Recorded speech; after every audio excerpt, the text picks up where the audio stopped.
Teaching में बताया जाता है आगे जाके क्या करोगे, तो उसमें तुम्हें सिंपल सा लेसन प्लान कैसे बनाया जाता है, क्या होगा देखो। सबसे पहले क्या लिखा होगा, प्रेजेंटेशन, उसके बाद एक्सप्लेनेशन, उसमें क्या है लेसन प्लानिंग, उसमें क्या है प्रोबिंग क्वेश्चन कौन से होते हैं, जैसे डॉक्टर साहब पूछते हैं कि क्या हुआ था, कि रात से ठंड लगी थी थोड़ी सी, उसके बाद वोमिटिंग हुई, हाँ जी बिल्कुल हुआ था, क्यों पूछेगा परसों रात क्या खाया था, नहीं क्यों कुछ नहीं खाया, फिर उसके बाद जो भी बताए। प्रोबिंग होता है क्वेश्चनिंग, जैसे आप उस पे पूछते हो ना, जो ये आते हैं तो मेरे एयरटेल वाले फोन करेंगे, सर आपका बिल रिचार्ज फलाना ढिमकाना रिचार्ज करा लो। तो अब देखो तुम क्या कर रहे हो, तुम ना हर चीज में अब ये सोचोगे कि ये सवाल मैंने तुमसे क्यों पूछा, इसके पीछे का एक रीजन था, क्योंकि हर सवाल का जवाब अगर मैं ही दूं तो आप लोग ना इन सवालों को याद नहीं कर, मैं आपको फैक्ट याद करा सकता हूं, समझा सकता हूं, लेकिन अंडरस्टैंडिंग आपको ही डेवलप करनी पड़ेगी। ये देखो सवाल किस तरह आया था, क्या ऊपर बढ़ो, क्या लिखा है कि जेस्चर्स इन माइक्रो टीचिंग, क्या लिखा है, gestures in micro teaching are categorise under which of the following. ये तुम्हारे बिल्कुल अब सोचो, सवाल में क्या है, स्किल ऑफ क्या है, रीइंफोर्समेंट, ये क्या है स्टिमुलस वेरिएशन, ये क्या होगा मोटिवेशन, और ये क्या है। अब ये जो आंसर है वो DPP ने जो ऑप्शन दिया था वो क्या दिया था, रीइंफोर्समेंट का, लेकिन इसका जो आंसर है वो क्या, ऑप्शन नंबर बी। अब तुम लोग को अगर ये चीजें ना बताओ, अब ये क्यों है, इसके पीछे का भी रीजन है।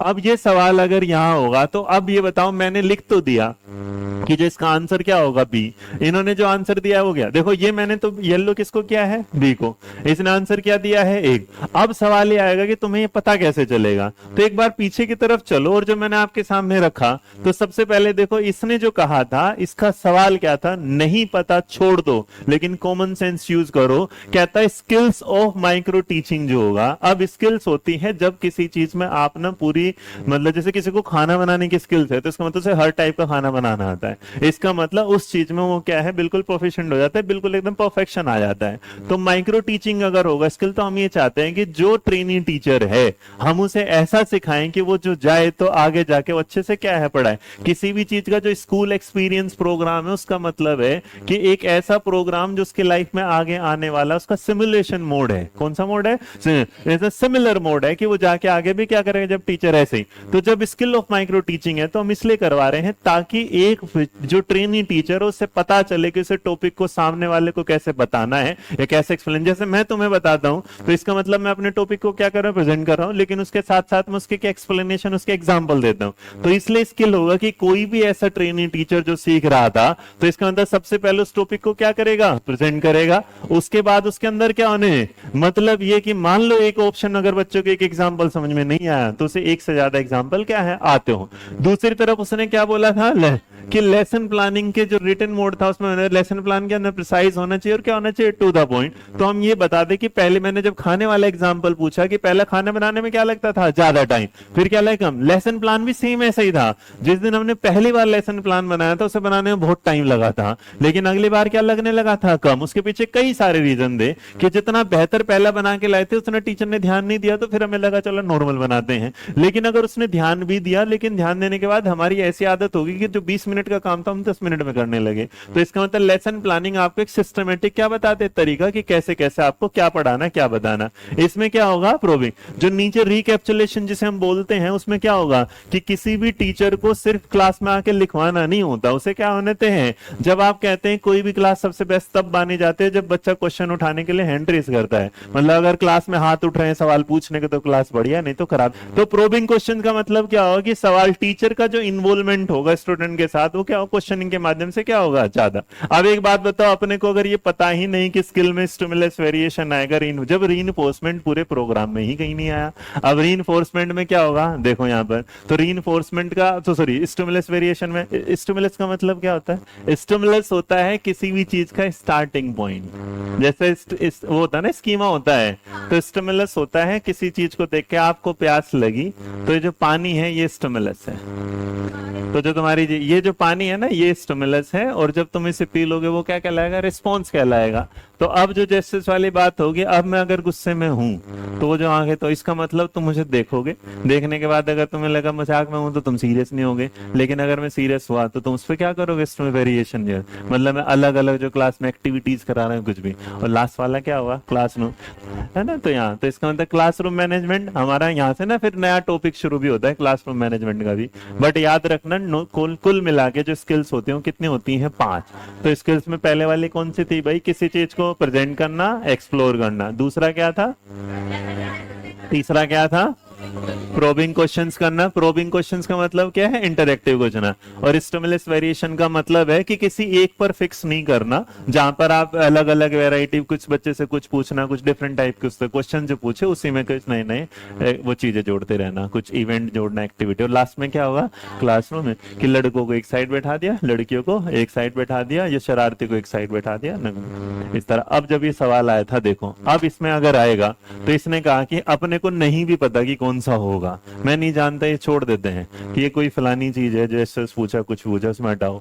एक बात बताओ, अगर नीचे जाओ तो स्किल्स ऑफ मोटिवेशन में सॉरी स्किल ऑफ जो माइक्रो टीचिंग में जा रहे हैं ना, तो उसमें रीइंफोर्समेंट था ना, उसमें क्या है मोटिवेशन था ना, उसमें था क्या है क्वेश्चन। तो जब वो था ही नहीं तो इस सवाल का जवाब ऑप्शन नंबर में कभी हो ही नहीं सकता, क्योंकि इसमें सिर्फ और सिर्फ क्या होगा, स्किल्स, सॉरी क्या होगा, हाँ स्किल्स ऑफ क्या होगा, स्टिमुलस वेरिएशन होगा। अच्छा, क्वेश्चनिंग होना, प्रोबिंग क्वेश्चन, क्वेश्चनिंग पूछना होता है, प्रोबिंग क्वेश्चन मैंने से बोला इंटरैक्टिव अप्रोच। तो डॉक्टर ने पूछा क्या किया तो आपने उसे क्या करा बताया। प्रोबिंग जो होता है, जैसे आपने बोला हेलो तो सामने वाला भी क्या बोलेगा, हेलो। तो क्वेश्चनिंग में बस पूछना होता है, आप आंसर का वो नहीं कर सकते।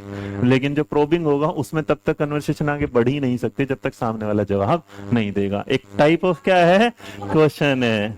जो तुम पूछना चाह रहे थे ना, क्वेश्चनिंग के अंदर भी क्या आता है, जो तुम पूछ रहे हो वो तो आता ही नहीं भाई, वो तो अलग चीज है। ये देखो, इसमें से रीडिफाइनिंग क्वेश्चन आज तक किसने पढ़े हैं, ठीक है ना। कॉन्सिक्वेंसेस क्वेश्चन तुमने क्या पढ़े थे, मल्टीपल चॉइस क्वेश्चन कौन से होंगे, लॉन्ग टर्म क्वेश्चन कौन से होंगे, प्रोबिंग क्या होंगे, ये रहा। ये जो आज तक ये इतने टाइप के क्वेश्चंस पढ़े थे। अब मैं आपको बताता हूँ, सवाल पे आते हैं, पीछे आ जाओ। इसलिए मैंने कहा था टीचिंग एप्टीट्यूड जो तुम पढ़ रहे हो सिर्फ 5% है अभी तक की पूरे बैच का। तो सोचो अभी कितना आगे पढ़ना होगा। तो जब आपने क्वेश्चनिंग पे पूछा तो ये यहाँ जब आपके सामने सवाल था ना दोस्त, अब उसको मैं यहाँ समझाता हूँ कि जब हमने स्टिमुलस वाले सवाल पे किया था तो इसने हमसे कहा था कि हमारे सामने माइक्रो टीचिंग आ गया। अब अगर हम पढ़ेंगे तो टेंस पढ़ा होना अलग बात होगा। देखो, अगर आपने टेंस पढ़ा है तो टेंस तो होगा ही होगा, लेकिन ये तो डिफाइन करना पड़ेगा ना कि पास्ट होगा, प्रेजेंट होगा, या फिर क्या होगा, फ्यूचर। मैं आपको बताता हूँ, मैंने जब आपको प्रोजेक्टेड और नॉन प्रोजेक्टेड बताया तो मैंने उसको डिफाइन किया था कि सबसे पहले आपके सामने क्या है, ऑडियो है, उसके बाद क्या है, विजुअल के 2 पार्ट हैं जिसमें हमने प्रोजेक्टेड और क्या, क्योंकि सवाल ने पूछा ही विजुअल का था इसलिए मैं प्रोजेक्टेड और नॉन प्रोजेक्टेड के पास गया ही नहीं था। इस सवाल ने इसने पूछा था कि कैटेगराइज जो होगी माइक्रो टीचिंग की उसमें से कौन सा। उसने अगर ये कहा स्किल्स ऑफ क्वेश्चनिंग है तो स्किल्स ऑफ क्वेश्चन तो क्या होगा, लेकिन स्किल ऑफ प्रोबिंग क्वेश्चन अगर होता तो इसका क्या हो जाता है सही जवाब। क्योंकि कुछ डेटा हमेशा क्या होना चाहिए एग्जैक्ट कि आप क्वेश्चनिंग पूछ रहे हैं। अब सबसे बड़ी बात यहां पर भी आ जाता हूं, क्योंकि माइक्रो टीचिंग है और माइक्रो टीचिंग में जो आप क्वेश्चनिंग बात कर रहे हो वो फिर टीचिंग नहीं होगा, फिर वो लर्निंग होगा।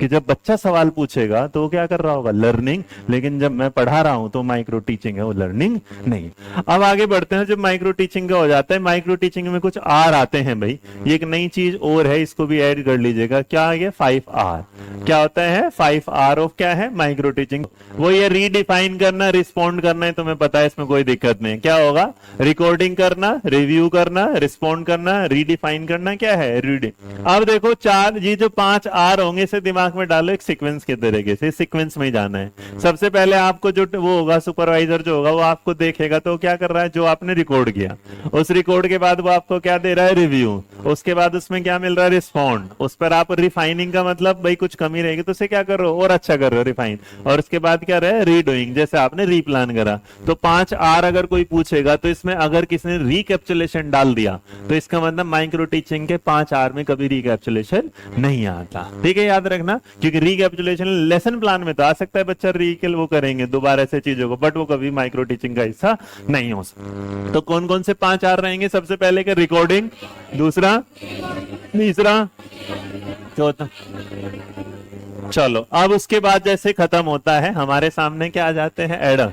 क्या होने चाहिए एडवांटेजेस, लिखने की जरूरत नहीं, बस नॉर्मल बताओ। फाइन करना, जैसे फाइन हुआ है, रिफाइन का मतलब हो गई कोई चीज थी जिसमें थोड़ी सी कमी, जैसे री एडिट करते हैं ना, तो इसका मतलब कोई कमी रही थी, हमने उससे भी क्या किया, इंप्रूव करना। रिफाइन का सिंपल क्या होगा कि उसमें जो और भी कमी रही थी उससे क्या थे, जैसे आप ना कोई चीज बना रहे हैं भाई, पहले आपने परफेक्शन, उसमें कुछ कमी, फिर दोबारा कम कमी, फिर कमी, एक बार क्या परफेक्ट जो होगा। रिफाइनिंग हम क्या करते हैं, परफेक्शन पाने के लिए करते हैं। एडवांटेजेस क्या होंगे माइक्रो टीचिंग के, तुम एक बढ़िया मास्टर बन जाओगे, तुम आगे अच्छे से समझाओ, बस यही अच्छी अच्छी बातें होंगी। इससे सवाल जो होगा क्या लिखा होगा, ये क्या करेगा, सिस्टमेटिक बताएगा, या आप क्या क्या करेगा, पर्सनैलिटी क्या करेगा, बढ़िया बना देगा। माइक्रो टीचिंग से आप क्या करोगे, लेसन प्लान बढ़िया से प्रॉपर तरीके से बनाना शुरू कर दोगे।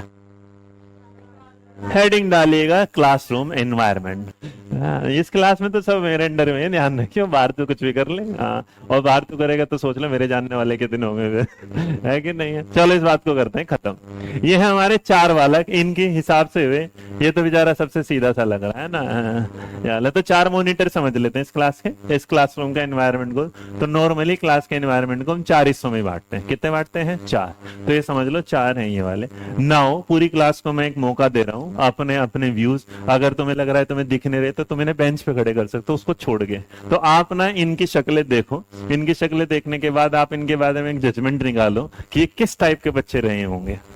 ये इस क्लास का एनवायरनमेंट होगा। तो इसका मतलब एक क्लास का एनवायरनमेंट होता है जिसमें सारी चीजें टाइम से मिलती हैं, अच्छे से बोला है एडुकेट। इसका मतलब पर्याप्त मात्रा में जो क्या है अवेलेबल। एक होता है डिस्टर्ब वाला, इसका मतलब हमेशा क्या होगा कि कुछ चुप हो जाओ, बोल जाओ, ये वाला। तो जब मैं आपसे कहता हूँ ना चुप हो जाओ, ये तो हमारे क्लास का। एक होता है ऑर्डरली स्ट्रिक्ट होने वाला, इसका मतलब बिल्कुल क्लास में क्या हो जाओ, मैं स्ट्रिक्ट हो जाऊं, तुम कुछ भी ना। एक होता है फ्लेक्सिबल होने वाला कि भाई ठीक है क्लास में पढ़ाई भी चल रही है लेकिन बीच बीच में क्या है, हंसी मजाक भी चले। तो क्लास के एनवायरनमेंट कितने होते हैं, 4। तो मैंने जो 4 बच्चों को खड़ा किया, मान लीजिएगा अगर वो शरारती है तो इसका मतलब है इस क्लास में डिस्टर्बेंस वाला वहां से होगा। एक क्लास में ये है कि भाई जैसे वो क्या है, बिल्कुल जो चाहिए वो मिल रहा है टीचर। एडुकेट मतलब इसमें क्या है, हंसी भी चल रहा है, मजाक भी जरूरत के टाइम पे। एक है ऑर्डरलिस्टिक, बस टीचर आया और टीचर को देखते ही आप बिल्कुल क्या चाहें, जैसे स्कूल में पीटी टीचर नहीं होता था कि अगर वो आ गया घूम गया तो इसका मतलब सन्नाटा, पिन साइलेंस वाला। और एक होगा ऑर्डरली फ्लेक्सिबल वाला कि हाँ जैसा है, मतलब ऑर्डर भी चल रहा है, सब कुछ चल रहा है, लेकिन फिर भी एनवायरनमेंट क्या है, फ्लेक्सिबल, बैठे 4 लोग। तो क्लास का एनवायरनमेंट पहले याद रखना, अगर किसी भी क्लास का एनवायरनमेंट डिस्टर्ब वाला है, डिस्टर्बेंस वाला है, तो इसका मतलब आप उसमें कभी कुछ नहीं पा सकते और उसमें कमी ना टीचर की ही निकलेगी, स्टूडेंट की नहीं निकलेगी। ऐसा हो नहीं सकता कि अगर मैं चाहूं तो इस क्लास में शांति ना बना सकूं। लेकिन मैं इस क्लास में ना तुम लोगों को जो छूट देता हूं उसके पीछे का रीजन है इस क्लास का एक हेल्दी एनवायरनमेंट होना। तो अगर आप क्लासरूम का एनवायरनमेंट देखेंगे तो सबसे पहले हमेशा क्लास का एनवायरनमेंट डेमोक्रेटिक होना चाहिए। क्या होना चाहिए, तो जब हम नॉर्मली जाएंगे तो लिखने की बात नहीं है, हम क्या करते हैं कि सबसे ज्यादा फोकस किस पे होता है कि जो ये रहा। तो मैंने ये क्या बोला कि मैं ये चाहता हूं कि मैं तुम्हें लिखवाऊं ना, मैं तुम्हें क्या अपनी बातों के साथ क्या करूं, इन्वॉल्व करूं, ताकि चीजें क्या हो यार। अगर आप हिस्ट्री को पढ़ेंगे और हिस्ट्री को फैक्ट में बुलेट में पढ़ोगे तो याद नहीं होगा, लेकिन आप उसे कहानी में पढ़ो तो कहानी में जब पढ़ोगे तो आपको चीजें क्या हो जाएंगी याद। तो सेम तरीके से इस क्लास का जो एनवायरनमेंट है वो कैसा होना चाहिए, कोऑपरेटिव। और क्या है मैंने आपको कोऑपरेटिव और कोलैबोरेटिव भी क्या बताया था, मेरे साथ मिलके चल रहे हो तो मेरे साथ क्या करो, कोलैब। लेकिन बच्चे अगर मैं पढ़ा रहा हूं, मैं कह रहा हूं शांत हो जाओ, तो इसको तुम मुझे क्या कर रहे हो, कोऑपरेट। तीसरा क्या कर रहा है, प्रोवाइड क्या करेगा, इनफ क्या है, फ्री। इसका मतलब इनफ है लेकिन फुल्ली नहीं है। क्या बोल रहा हूं मैं तुम्हें, क्या दे रहा हूं, फ्रीडम दे रहा हूं, लेकिन इनफ फ्रीडम मतलब जितनी जरूरत है, लेकिन फुल्ली फ्रीडम का कोई मतलब नहीं है। और उसके बाद स्टूडेंट क्या करेंगे, एक्सप्लोर। तो इसका मतलब बच्चा अपना आप ही सीखेगा, अपना आप ही क्या करे चीजों के। और लास्ट में क्या लिख रखा है, फैसिलिटेटिंग एंड क्या है फ्री। इसका मतलब चीजें क्या होनी चाहिए, इजी होनी चाहिए और ऐसा होना चाहिए कि बच्चा अपने व्यूज जो है वो टीचर तक रख पाए और टीचर के देखो। अब इसके बाद अगर आपने देखा ये वर्ड लाइन आपको लिखने की जरूरत नहीं, हमें नॉर्मल पता है कि क्लासरूम का एनवायरनमेंट ऐसा होना चाहिए जिसमें बच्चा क्या है, डेमोक्रेटिक फील करे, कुछ ना कुछ सीखता रहे। अब इसी को मैंने आपसे कहा कि काइंड ऑफ क्लासरूम एनवायरनमेंट मैंने आपको क्या बोले थे, 4। क्या बोले थे, 4। डी का मतलब होता है मेरे डिसफंक्शनल। क्या था, नहीं डिस्टर्ब नहीं होता, मतलब वो तो मैंने कहा था, लेकिन डी का मतलब जो होता है उसका नाम होता है डिसफंक्शनल। इसका मतलब ऐसी क्लास जिसमें सारी चीजें क्या है, कोई भी फंक्शनल मतलब तरीके से नहीं चल रही। अब उसके बाद है ना, तो जैसे आपने कभी वो सुना होगा, तो वो सुना है कृष्ण भगवान, कृष्ण लीला जब आती थी तो जो एक तो तरफ कृष्ण होते हैं, है ना, तो कृष्ण को जो, और बलराम होते हैं, तो बलराम को क्या कौन से भाई बोलता है? दाऊ। क्या बोलता है? दाऊ। तो इसको देखो, पढ़ो क्या लिखा है, क्या लिखा है? दाऊ। तो याद रखना, क्लासरूम एनवायरनमेंट की ट्रिक याद रखोगे, दाऊ। और ये कोई नहीं फालतू ट्रिक होते हैं, मेरे दिमाग की शैतानी खुरापात है, कुछ भी नाम दिखता है मैं तुम्हें क्या है दे देता हूँ, ताकि एटलीस्ट क्या रहे, याद रहे। जैसे अभी तुम्हें याद रहा होगा लेसन प्लान, यूनिट प्लान के 5-5 स्टेप याद है कि नहीं है? कैसे कैसे याद है? और उसके बाद पप्पा क्या है? गया। अब इसमें देखो, जब मैंने क्लास में अभी तक हमने ये तो नहीं पढ़ा ना, हमें ये पता है कि कितने पार्ट हैं, 4, लेकिन एक का नाम क्या है? डिसफंक्शनल, जिसका मतलब, दूसरे का नाम क्या था? एडुकेट। ओ का मतलब क्या था? ऑर्डरली क्या है? फ्लेक्सिबल। और एक का मतलब क्या है? ऑर्डरली क्या है? स्ट्रिक्ट। ये स्ट्रिक्ट वाला। अब देखो मेरे बच्चे, कुछ नहीं करना, पहले वाले में क्या लिखा है, दूसरे वाले में क्या लिखा है, तीसरे वाले में क्या लिखा है, और चौथे वाले में क्या लिखा है। एक बार इन चारों को उतार लो कि क्लासरूम एनवायरनमेंट जो होते हैं वो कितने टाइप के होते हैं? 4। डिसफंक्शनल का मतलब याद रखना कि ऐसी कोई क्लास जो बिल्कुल सिस्टमेटिक तरीके से ना चल रही हो। अब देखो, 3 ना, जो नीचे वाले तीनों हैं, नॉर्मली अगर आप पूछोगे, सबसे पहले पूछेगा कि which one is the best classroom environment in given, तो सबसे बढ़िया कौन सा होगा? तो अगर कोई पूछेगा सबसे जो बेस्ट होगा वो क्या होगा? इधर वाला। अब यहां अगर आप चलते हैं, सबसे ऑर्डरली रिस्ट्रिक्टिव का मतलब होगा कि वहां पे ना सारी चीजें हमेशा क्या है, एक टेंशन जा रहा है, टेंस माहौल रहता है हमेशा ना, बच्चा बिल्कुल आएगा मुस्कुराने, है ना, रूल बेस्ड, मतलब हमेशा क्या होगा, रूल्स पर ही पूरी चीजें। ये वैसी है जैसे मोहब्बत है, कौन से वाले, जिसमें अमिताभ बच्चन अपना गुरुकुल चलाते हैं, ये वाला होगा। और इधर एडुकेट वाले का मतलब होगा कि सब कुछ क्या मिल रहा है, बराबर चल रहा है। जैसे वो हैप्पी न्यू ईयर वाली कौन सी मूवी आई थी ना, वो नए वाले स्टूडेंट ऑफ द ईयर वाले, क्या है? Student of the. देखो पहले पढ़ो क्या लिखा है, डिसफंक्शनल। पढ़ो जल्दी, क्या है, बस नाम से याद रखो, और कोई जरूरत अच्छा है नहीं क्या, सॉरी। आप पढ़ो, देखो क्या लिखा है, क्या लिखा है, मतलब जिसमें क्या है, टीचर एंड स्टूडेंट क्या कर रहे हैं, मतलब क्लास में टीचर का कोई भी कंट्रोल नहीं होता है। कंट्रोल करने में बड़ी क्या आती है, दिक्कतें आते हैं, डिस्टर्बेंस वाले, और जो फीलिंग क्या हो जाती है, अनइजी, और उसके बाद डिफिकल्ट टू क्या होता है, सस्टेन, क्या है, मतलब काम अच्छे तरीके से नहीं चल। तो कभी कभी तुम कहाँ जाते हो, इस कैटेगरी में आ जाते हो। दूसरे वाला क्या होगा, एडुकेट वाला होगा, और उसमें हमने जो जैसा नाम वैसा क्या है काम की चीजें क्या है, सफिशिएंट उसमें मिल रहे हैं, बेसिक लेवल जो है वो सारे क्या हो रहे हैं, मतलब आपको टाइम पे मटेरियल, टाइम पे क्लास, टाइम पे सारी चीजें क्या अवेलेबल हो रही हैं, लेकिन ज्यादा इन्वॉल्वमेंट नहीं है। मतलब स्टूडेंट जो लगाव होता है ना, कि बच्चे आ रहे हैं, जा रहे हैं, पढ़ रहे हैं, बस स्कूल में स्कूल जैसा माहौल है, बट वो दोस्ती और उस वाली। तो यहाँ पर क्या है कि भाई लिखा होगा ना, स्टिल क्या है, टेंशन इस तरह, मतलब भाई कुछ चीजें अगर एडुकेट का मतलब होता है कि जितना उतना तो मिल रहा है, लेकिन कभी अगर बच्चे को ज्यादा जरूरत है उसकी चीजें नहीं मिल पा रही। मतलब एक पीपीटी मैंने आपको दे दिया, लेकिन इस पीपीटी के बाद उस पर क्वेश्चन आंसर मैंने कभी नहीं दिए, बस जितना है, मतलब नीड बेस की तरीके चलना।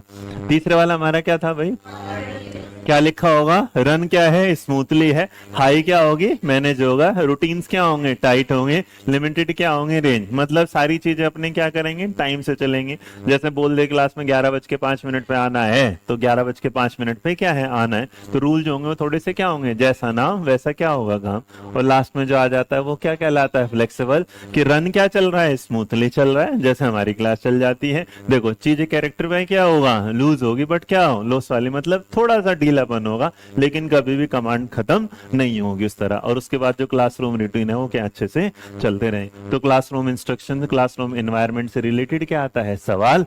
और देखो इसमें पढ़ो जो सवाल आया हुआ है, क्या लिखा हुआ है, क्या लिखा है, टाइट शिप।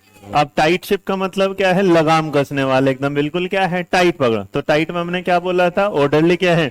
अब देखो ये क्या है, डिसफंक्शनल, ये क्या है, ऑर्डरली, ये क्या है, ऑर्डरली इनेबल लर्निंग, और ये क्या है, एडिक्वेट। हम ये जानते हैं कि जो सवाल का जवाब है जहां टाइट वाली सिचुएशन है वो क्या है। एक बात और बताऊं, केवीएस जो फोकस करता है ना, हमने लगा कि केवीएस ने DT+P से नया सिलेबस दिया, लेकिन आज तक जितने टाइप के क्वेश्चन DT+P ने दिए हैं वो किसी भी टीचिंग एग्जाम में अभी तक आए ही नहीं है। मतलब केवीएस का लेवल ना इसके सामने फिर इतना आ जाता है। मतलब आप DT+ में जाओगे तो क्वेश्चंस भी आएंगे, फैक्चुअल भी आएंगे, नहीं भी आएंगे वाला। तो इस तरीके से थोड़ा सा जो है ना, इसमें थोड़ा जो कंटेंट होगा क्या होगा, ज्यादा होगा, है ना। जो तुमने पढ़े थे वो क्या थे, अलग थे, जो आज हम पढ़ेंगे वो क्या है, अलग है। एक काम करता हूँ, आज मैं तुम्हें ना पहले इस टाइप ऑफ क्वेश्चंस को मौका दे रहा हूँ, तुम इसे पढ़ो, और पढ़ने के बाद ना तुम इसे जो लिखते जाओ फिर समझते जाना मेरे बिना ना। मैं इसके बारे में कुछ, मैं स्लाइडें आगे करता जाऊंगा तुम्हें, मैं उसके बाद ना अचानक अचानक से जब पहली स्लाइड पे आऊं तो तुम ना अपने दिमाग में जो एग्जाम्पल मैंने दिए हैं उससे कुछ अलग एग्जाम्पल बना के रखना।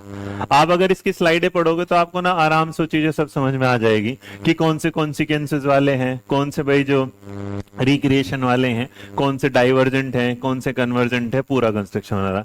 और एक के बाद ना जब तक पहला समझ में नहीं आएगा ना फिर दूसरा नहीं आएगा। पहला समझ लेना, दूसरा फिर उससे आसान आसान आसान होता चलेगा। तो पहले ना टाइप ऑफ क्वेश्चन लिखो इसी लिस्ट में जैसे लिखा है, ताकि इधर खाली स्पेस बचा रहे तुम लोगों के पास।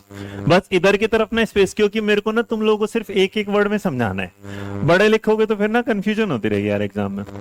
एक एक वर्ड में समझेंगे, लिखो जरा। आ गया? जैसे तुमने पढ़ा तो तुम्हारे दिमाग में कुछ क्या है, अलग अलग डिफरेंट क्या है। अब देखो, रीडिफाइन का मतलब होता है कि आपको मतलब तो पता है लेकिन आप उस मतलब को वैसा नहीं लेके जाना चाहते जैसा आपको क्या है बताया गया, उसकी वजह से आपको कुछ नया चेंजेस, जैसे कि कोई चीज किसी चीज से अलग क्यों है। तो एनालिसिस जैसे होता है तो उसका देखो। अब आओ जरा यहाँ पर एक एक करते हुए। पहले वाले में क्या पढ़ेंगे, जो तुमने लिखा हो, इसीलिए मैंने ये था क्योंकि नई चीज थी, और जब नई चीज थी उसे समझने के लिए ना पहले उसे पढ़ लो। मतलब मैं पढ़ाऊं तो नहीं। तो पहले वाला क्या है, रीडिफाइन है। री का मतलब दोबारा समझो कि सी ऑब्जेक्ट पीपल और इवेंट क्या है डिफरेंटली, कि हर किसी का कॉपी पेस्ट नहीं करना कि मुझे जिसने बता दिया। मतलब ये कि एक आपने पढ़ा होगा ऐसे जिसको बोला जाता है नोट टेकिंग। क्या बोला जाएगा? नोट। और एक जो वर्ड होता है उसको बोला जाता है नोट मेकिंग। तो अगर मैंने आपको जो बता दिया था और आपने उसे एज इट इज ले लिया तो वो क्या था? नोट।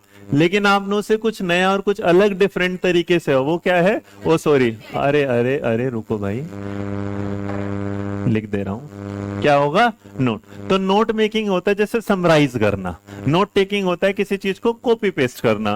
तो रीडिफाइन क्वेश्चंस का मतलब होगा कि मैंने ये कहा कि मैं तुम्हें कुछ समझा रहा हूं और जो एग्जाम्पल मैंने दिया तुम्हें वो नहीं देना, उसकी जगह क्या देना है? कुछ नया एग्जाम्पल। इसका मतलब मैंने इसे क्लोज एंडेड नहीं किया, मैंने क्या ओपन एंडेड। मैंने कहा कि तुम्हें नया एग्जाम्पल देना तो इनोवेशन भी आ गया। मैंने कहा तुम लोगों के साथ कि भाई इसमें कुछ नया करोगे तो इसका मतलब उसमें कुछ नया कॉन्सेप्ट क्या कर सकते हो? ऐड। तो इसलिए नीचे की तरफ देखो क्या लिखा, कि क्या लिखा? Why is a fountain pen like a tap, कि जो टैप के जैसा वो क्यों दिखता है। तो इसका मतलब आप उसको क्या करोगे? समझाओगे। जब मैं तुमसे सवाल पूछता हूं सब एक जैसा जवाब देते हो कि अलग अलग जवाब देते हो? तो जो अलग अलग जवाब तुम दे रहे हो उससे भी एक तरीके का क्या बोला जाता है? कि जो मैंने डेफिनेशन दी थी आप वो ना दे के उसकी जगह बिल्कुल क्या दे रहे हैं? नया। दूसरे नंबर पे बताओ क्या था?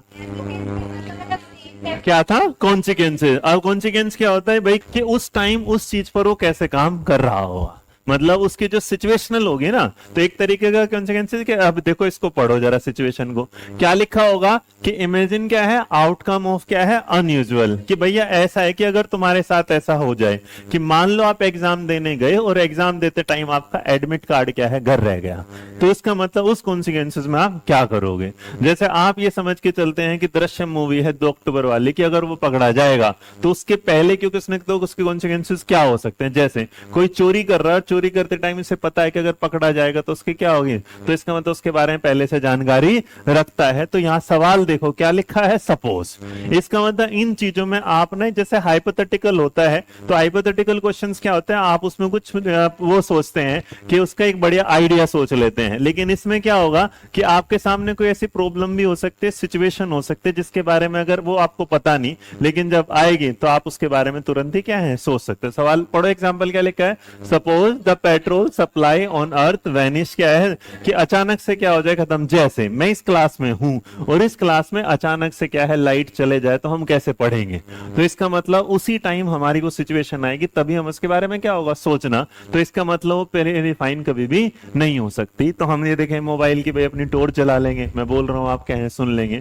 तो कॉन्सिक्वेंसेस वाले हैं कि उसमें जो इमेजिनेशन वाला पार्ट होगा वो किस लिए होगा? कोई अनयूजुअल सिचुएशन जो मैंने अभी तक नहीं सोची थी। और 2 पढ़ने के बाद भूलते जाना, पढ़ने के बाद भूलते जाना कि पहला क्या पढ़ा था, दूसरा क्या पढ़ा था, जब तक मैं लास्ट तक ना बोलूं, क्योंकि ये आप भूलोगे मेरे को कंफर्म पता है, क्योंकि नो टाइम है, कंफ्यूजन आएगी, इसलिए मैं पहले सारी चीजों को आपको दिखा रहा हूं। क्या लिखा है? अब हाइपोथेटिकल होती है कोई सिचुएशन जो है नहीं लेकिन आप उसकी इमेजिनेशन में। अब लास्ट वाले में भी इमेजिनरी था और इसमें भी, लेकिन इसमें क्या लिखा था? कंबाइन नॉलेज विद क्या है? पर्सन। इसका मतलब जो आपका पहले वाला दूसरे वाला था जिसको हमने क्या बोला था कौन सी, उसमें पर्सनल वाली नहीं, हमने एक नॉर्मल सपोज करी थी। इस वाले में क्या इमेजिनेशन भी और अपना क्या है दिमाग। सवाल का नीचे पढ़ो क्या लिखा है, if you were the manager of, मतलब आप है नहीं लेकिन अगर आप दें, आपने इंग्लिश का एक सेंटेंस पढ़ा होगा, if I were a bird, कि अगर मैं पक्षी होता, प्राइम मिनिस्टर होता तो मैं यूं होता, है ना। तो जिस तरीके से सिचुएशन उसे क्या हाइपोथेटिकल, वरना याद करो तो आप इसे पढ़ सकते हो यहाँ से कि जब आपने ना उसमें पढ़ा होगा क्या नाम, पियाजे की जो फोर्थ वाली स्टेज है जिसे हम फॉर्मल स्टेज बोलते हैं, तो फॉर्मल स्टेज में क्या आता है, हाइपोथेटिकल डिडक्टिव रीजनिंग जो आते हैं, क्या आते हैं, हाइपोथेटिकल डिडक्टिव रीजनिंग। तो देखो इसमें यहाँ पर वर्ड क्या है, रीजनिंग, और यहाँ पर भी कि आपने कोई ज्ञान था उसके साथ आपने क्या है दिमाग लगाया, लेकिन सिचुएशन पता नहीं थी, आपने सिचुएशन को क्रिएट किया। देखो अब जरा तीनों को लेके चलो, पहले वाला क्या था, पहले क्या था, है ना, दूसरे वाला क्या हुआ, तीसरे वाला क्या हुआ। पहले वाली सिचुएशन ये है कि मुझे रिक्रिएट करनी है, पहले सिंपल क्या है हमने, दूसरे वाले में क्या थे, सपोज करना है, और तीसरे वाले में क्या है, इमेजिनेशन भी करना है, सिचुएशन क्या है, क्रिएट भी करनी है। अच्छा इसके अलावा अगर आप नेक्स्ट जाओगे तो क्या लिखा होगा, अगर आप ये है कि मान लीजिएगा भाई जिस बच्चे का सिलेक्शन नहीं हो पा रहा, जैसे 30 साल इन्होंने एज कर दी और उसका 31 हो गया, अब वो क्या करे, अगर एज का रिलैक्सेशन नहीं मिलेगा, तो देखो इसमें क्या लिखा होगा, प्रोगेटिव। इसमें क्या होगा कि जब आपके सामने कोई इंफॉर्मेशन क्या है, गो बियॉन्ड द क्या होगा, गिवन इंफॉर्मेशन, यहाँ तो इसमें देखा हो व्हाट वुड गांधी जी है। तो इस सवाल को ऐसे ना समझ, कैसे समझो कि अगर किसी बच्चे का D++ पे सिलेक्शन नहीं हुआ तो क्या करेगा, इसका मतलब सिचुएशन सोचेगा अगर यहाँ नहीं हुआ तो मैं कोशिश किसकी करने वाला हूँ, KVS या फिर क्या होगा अदर एग्जाम।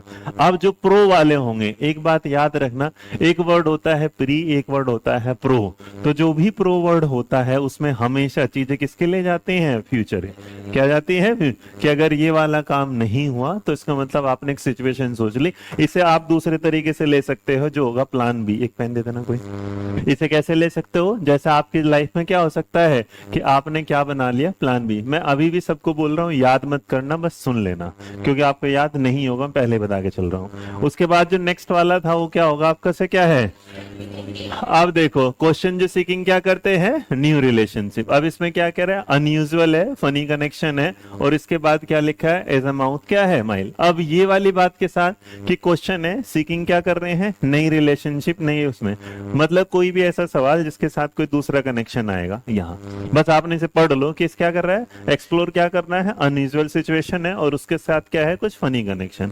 नहीं समझ में आया छोड़ दो। क्या लिखा है, कन। हम ये जानते हैं कि ऐसे सवाल जिनका जवाब क्या होता है, फिक्स होता है, 5+3 कितना होगा, 8 हो गए। फ्रांस की राजधानी वही होगी जो है, उसमें कोई चेंजेस नहीं आ सकते। उसके बाद क्या होगा, डाइवर्जेंट, कि ऐसे जिसके एक से ज्यादा क्या हो सकता है, जवाब हो सकते हैं। तो यहाँ पर क्या आ सकता है कि कौन से दो नंबर है जिनका सम क्या हो सकता है, 98, तो दो कोई भी समय से हो सकते हैं। अब इसके बाद जो हमारा 8 नंबर पर वो क्या है, चैलेंजिंग क्या है, अजम्पशन। तो जो क्वेश्चन है उसमें क्या है, लॉन्ग एक्सेप्टेड क्या है, बिलीफ है कि जिसमें आप जो पुराने टाइम से कुछ चल रही है मान्यता उसे क्या कर रहे हैं, एक्सेप्ट। सवाल चैलेंजिंग क्या रहे, अजम्पशन। नीचे पढ़ो जरा क्या लिखा होगा, वाई शुड वी रेस्पेक्ट अवर क्या है, पेरेंट्स, की भाई ऐसा क्यों है कि हम ये करते हैं। जैसे किसी ने तुमसे कहा कि भाई मैं भगवान में क्यों यकीन मानूं, तो इसका मतलब ये क्या है, रिलेशनशिप। जैसे आपने कहा कि भाई किसी की लड़की की शादी हो रही है और उसके घर वालों ने इसकी शादी फिक्स कर दी, तो उस लड़की ने कहा कि मैं आपकी बात क्यों मानूं, मेरी भी तो अपनी क्या है, लाइफ है। तो उसका मतलब क्या है, चैलेंजिंग में है और उसके साथ क्या है, अजम्पशंस की तरह। और जो लास्ट वाला था वो क्या था, फ्यूचर प्रॉब्लम सॉल्विंग, कि आपने क्या करा कि आने वाले कल के लिए कुछ समस्या है जिसके बारे में आप पहले से क्या है, तैयार। नीचे लिखो क्या लिखा है, design a machine to dig a tunnel without disturbing क्या होगा, ट्रैफिक। अब देखो ये सारी की सारी चीजों को तुमने जब समझा तो कुछ देर के बाद ना आपको लगेगा कि आपको याद नहीं होगा, और ये याद भी नहीं होगा। और आज की क्लास का एंड भी था, मैं आपको बता दूं, ये आपका क्या हो जाएगा, सवाल पढ़ लो, देखो क्या लिखा है। ये मैं इसलिए दिखा रहा हूं कि आपको अगर ये लगेगा कि इससे सवाल नहीं आया तो मैंने ये दिखा दिया कि इससे सवाल क्या है, आया हुआ है। अब इस सवाल में क्या है कि टाइप ऑफ क्वेश्चन में अगर जाओगे तो नीचे की तरफ आते हैं, हमारा क्या लिखा है, कॉन्सिक्वेंसेस, ये क्या है, सेंस। तो मैं सवाल यहाँ तो देखो सेंसिटिव क्वेश्चन था, तुमने ये सेंसिटिविटी है जो तुम ये देना, तुम्हारे अंदर भगवान ने भी ना एक वर्ड आता है जेंडर सेंसिटिविटी, एक होता है ह्यूमन सेंसिटिविटी, है ना। अभी सारी चीजें क्या कर दो, जो जो लिखा था, जो जो दिमाग में पड़ा था उससे क्या करो, भूलो। सबसे पहले वर्ड क्या लिखा है, उसके आगे एक वर्ड लिखो, क्या लिखोगे, हाँ, उसके आगे लिखो रीडिफाइन क्वेश्चन, क्या हो गया, रिक्रिएट लिख दो। क्या लिखोगे, रिक्रिएट, और ब्रैकेट में एक और लिख देना, ऐड करना, ऐड समथिंग। रीडिफाइन का क्या है, ऐड। मतलब जब आप ऐसे क्वेश्चन जिसको आप क्या करते हो, दोबारा से क्या है बनाते हो, या उसमें अपनी सिचुएशन उसको मतलब कुछ भी आइडिया को क्या करोगे, ऐड करो। कॉन्सिक्वेंसेस क्वेश्चन में क्या बताया था, बस ऐसे जिसमें आप चीजों के इन्फर करना, अनुमान लगाना। क्या लिखोगे, कोई ऐसे सवाल जिसमें आप क्या करते हैं, इन्फरिंग करते हैं, अनुमान, INFER, ठीक है। या सपोज लिख लो, या फिर क्या है, इन्फर लिख लो, अनुमान। तीसरे वाला क्या कहलाएगा, हाइपोथेटिकल में क्या था, इमेजिनेशन प्लस में क्या था, रीजनिंग। इमेजिनेशन प्लस में क्या है, रीजन। इसका मतलब इमेजिनेशन प्लस लॉजिक। क्या होगा, इमेजिनेशन भी होना चाहिए और साथ साथ में क्या है, लॉजिक। हिंदी में बताया सबका नाम, पहले वाले का नाम नहीं सारे बताए मैंने। पहले वाले में कुछ जोड़ना, दूसरे वाले में कल्पना करना, अनुमान लगाना, और तीसरे वाले में भी क्या था, काल्पनिकता प्लस में तर्क शक्ति। नेक्स्ट लाइन क्या कहता है, प्रो का मतलब क्या था, आगे गो बियॉन्ड द क्या होगा, इमेजिनेशन। तो इसमें क्या लिखेंगे, प्लान बी। क्या लिखा था, आसान एग्जांपल क्या था कि एक तो पता ही है, लेकिन प्लान बी एक्सप्लोर। क्या लिखोगे, एक्सप्लोर। इसका मतलब चीजें क्या करनी है, कुछ नहीं ढूंढनी है, एक्सप्लोर करनी है। अच्छा देखो, एक बात और याद रखना, पहले वाले में और फोर्थ वाले में जो फिफ्थ वाले में जो मेजर डिफरेंस है, पहले वाले में कोई नई सिचुएशन नहीं ढूंढनी थी, उसे क्या करना है, नए इसमें एग्जाम्पल के साथ। और इस वाले में क्या है कि चीजें क्या कर रहे हैं, एक्सप्लोर कर रहे हैं, मतलब फ्यूचर के लिए कुछ ना कुछ क्या होगा, नया। अगले वाला कौन सा था भाई, ये आसान था, आंसर क्या होना चाहिए, फिक्स, है ना। इसे क्लोज एंडेड कर दो, है ना। जो क्लोज एंडेड क्वेश्चन होते हैं वो सबसे बढ़िया होगा। क्या क्लोज एंडेड मतलब क्या है, कन्वर्जेंट। और वो क्या हो गया लास्ट वाला हमारा, क्या, ओपन। चैलेंजिंग अजम्पशंस वाले कौन से थे, तो इसमें लिख लो मिथ। क्या लिखते हैं, मिथ। या जो हमारे प्रेजुडाइज होती हैं, ये सारी चीजें उसमें डाल दो कि ऐसे चैलेंज है ना कि लड़के, मतलब भाई जो मोमडन्स होते हैं वो बुरखा क्यों पहनते हैं, जो हिंदू हैं बुरखा। मिथ लिख लो, कस्टम्स तो अच्छे उसमें लेके चलते हैं, रीति रिवाजों को मानना अच्छा है, लेकिन मिथ पे जाना ये वाला। ये इसमें चैलेंजिंग अजम्पशन क्वेश्चन ये वाला कि भाई जो बाप होता है बेटी के घर का पानी क्यों नहीं पीता शादी के बाद, ना ऐसा सवाल वाला दिसलाई है ना, हाँ पता नहीं क्या होगा वहां के पानी में, कौन सा अमृत मिल जाना है। लास्ट वाला कौन सा बनेगा भाई, फ्यूचर वाले प्लान, इसलिए ना फ्यूचर प्रॉब्लम सोल्विंग है, मतलब हम उसके बारे में क्या है कि पहले से कि ये